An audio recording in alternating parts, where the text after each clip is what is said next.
We're just about to find out what's fastest, a car, a bike or a boat. It's the best of three and this is race 1.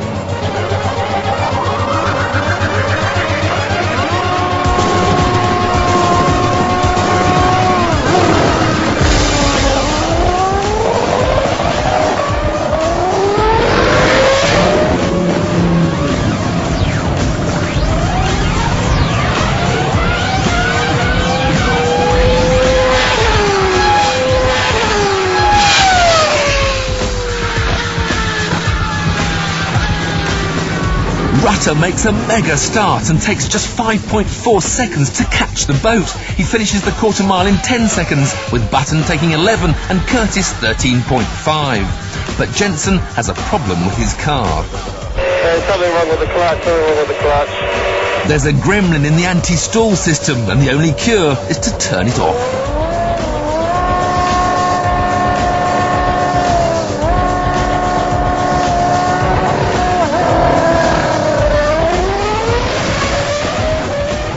This time, Button gets a better start and manages to pull away at the halfway point to take the win in 9 seconds. Rutter is 4/10 behind, with Curtis again clocking 13.5 seconds. Car and bike have a win apiece. Who will win the decider?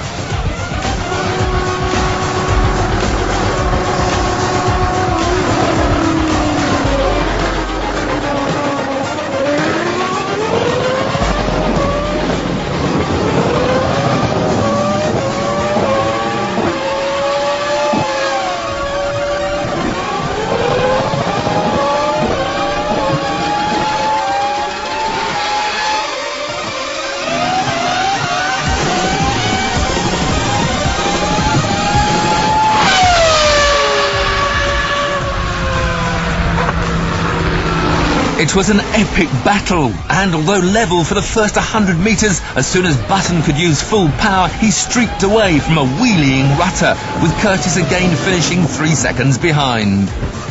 The boat may have more power than the bike, but it's simply too heavy to be a threat. Its top speed of 75 miles an hour is massively quick on water, but even crossing the line at full pelt isn't a big enough advantage, although in fairness, it is the only one which comes with a warranty. You may have thought with a contact patch the size of a palm, the bike's problem would have been grip. But a super sticky tyre compound meant there was no wheel spin at all. Instead, the big problem is a tendency to wheelie. On one wheel, you can't use full power without flipping over.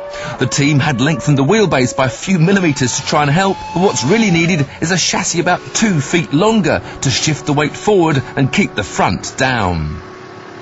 Although the car is 3 times heavier than the bike, it has 4.5 times the power. But at the start it's even Stevens because the V10 develops most of its grunt at higher revs. At around 100 miles an hour, the aerodynamics take over, pushing the tyres into the ground, allowing Jensen to unleash the full 900 horsepower without fear of wheel spin. To celebrate his win, Jensen kindly demonstrates what would have happened if he'd used full power from the start. His tyres would have been completely overwhelmed.